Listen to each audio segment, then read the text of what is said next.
mata a uno, pues está muy bien. Y que no coma muchos peces de esos que se arrastran y que no tienen escamas. ¿Por qué? Porque comen tierra y comen metales pesados y se le intoxica a uno el riñón y el hígado. Eso lo han descubierto los médicos modernos. O sea que el Dios le daba muy buenos preceptos médicos al pueblo de Israel para mantener una sana vida. Y eso está bien, los preceptos médicos son rescatables en la ley antigua. No son obligatorios, pero son rescatables porque son buenos. Y la prohibición de la brujería y la hechicería y los horóscopos y la adivinación y la magia y la invocación de muertos como José Gregorio, que dice que es abominación para Dios, sigue siendo abominación para Dios, porque San Pablo habla de la hechicería y el Apocalipsis también dice que no entrarán en el reino de los cielos los que practican esas cosas. El Nuevo Testamento como que rescata algunas cosas allá de la ley, ¿no es cierto? Y como que las inserta en el Nuevo Testamento. Fundamentalmente Jesús insertó los 10 mandamientos. Uno coge el discurso de Jesús, que para mí es el fundamental. Todo es importante, ¿no?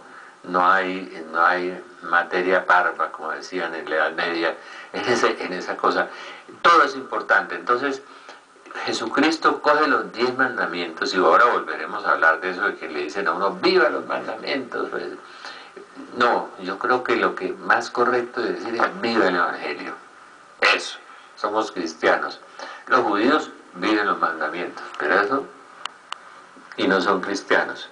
Hay que distinguir, nosotros tenemos los mandamientos incorporados en el Nuevo Testamento. ¿De qué manera? Jesús le dice al joven rico, ¿no? Si quieres entrar al cielo, pues guarda los mandamientos.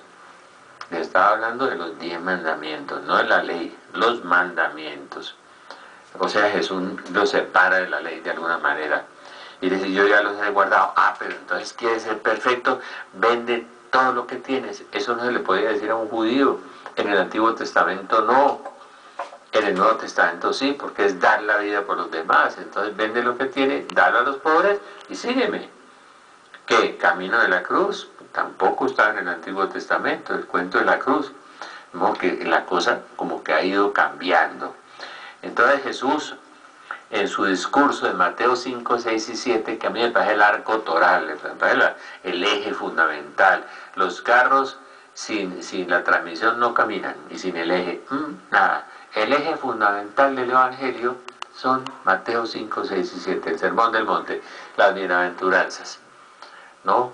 Entonces Jesús dice, habéis oído que se dijo, no matarás, pero yo os digo, todo aquel que llame a su hermano imbécil, ya lo mató. Estúpido, imbécil, usted es un tonto, usted es un bobo, usted es un pendejo, y entonces ya lo mató.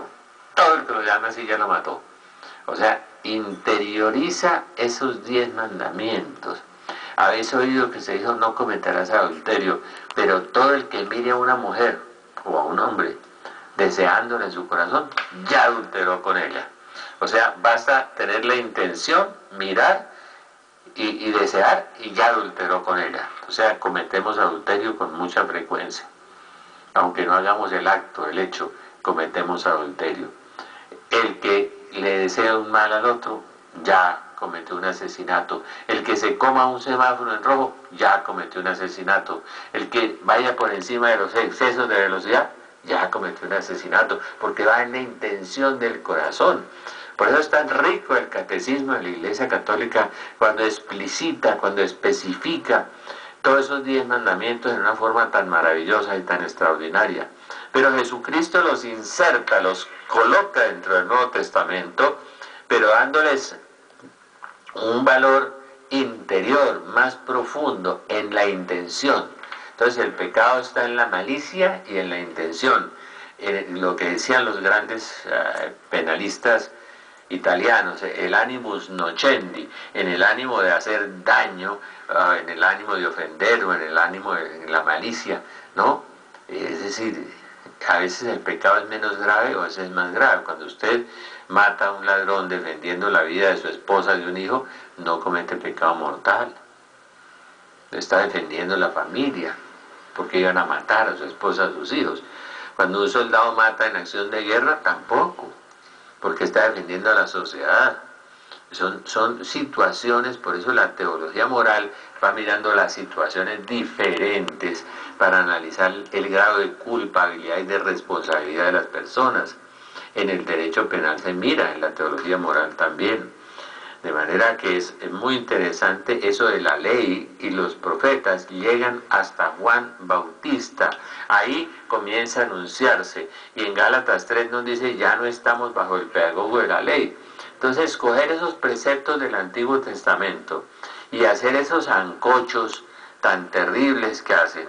Entonces yo les digo, bueno, entonces corte la mano a los ladrones y queme las brujas y lapide a las mujeres, mátelas a piedra.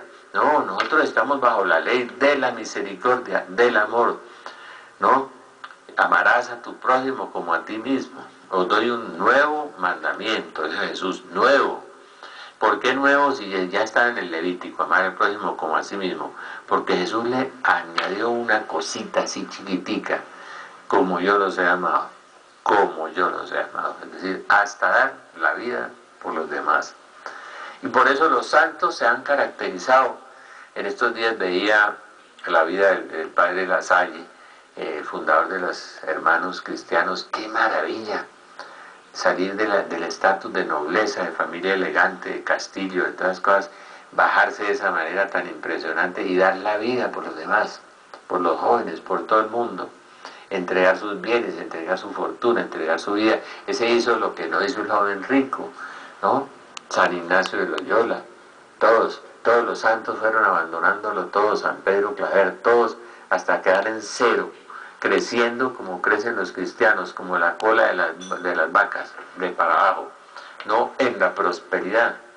Yo no vi a ninguno de los apóstoles crecer en la prosperidad. Jesucristo sostuvo las grandes obras de los santos, el Señor los sostuvo por la fe y por la obediencia. La fe y la obediencia a la palabra de Dios. Entonces la Madre Teresa de Calcuta, cuando murió, ¿cuántas personas pobres dependían de ella? 20 millones. Y usted no es capaz de sostener 2, ni 3, ni 4, ni 5. 20 millones. ¿Por qué? Porque vivimos en la ley del pecado todo el día. Y le pedimos a Dios, le rogamos a Dios, pero no le obedecemos. Entonces vienen lo que la Biblia llama las bendiciones y las maldiciones. Eso no ha cambiado en el Nuevo Testamento. Eso también se traslapa hacia el Nuevo Testamento. Uno coge Deuteronomio 28, 27. Bendiciones y maldiciones. Levítico 26, bendiciones y maldiciones. Y eso pasa allá, porque si alguno me ama, guardará mi palabra. Juan capítulo 14. Y si la persona obedece a Dios, recibe bendición de Dios. Recibe bendición de Dios. Mi amigo Pepe Enciso, el predicador peruano, que nos dio esas conferencias tan hermosas y ese ministerio de liberación y sanación tan grande, esa palabra de conocimiento tan fabulosa, mi amigo Pepe Enciso decía que en su comunidad todos los que estaban en crisis económica empezaron a salir adelante, pagaron sus deudas, se superaron, los ascendieron, llegaron a unos niveles económicos muy superiores a los que aspiraban. ¿Por qué? Porque empezaron a obedecer la palabra de Dios, a obedecerla. A obedecer, por ejemplo, lo del diezmo, ¿no? El diezmo se da para la obra de la iglesia.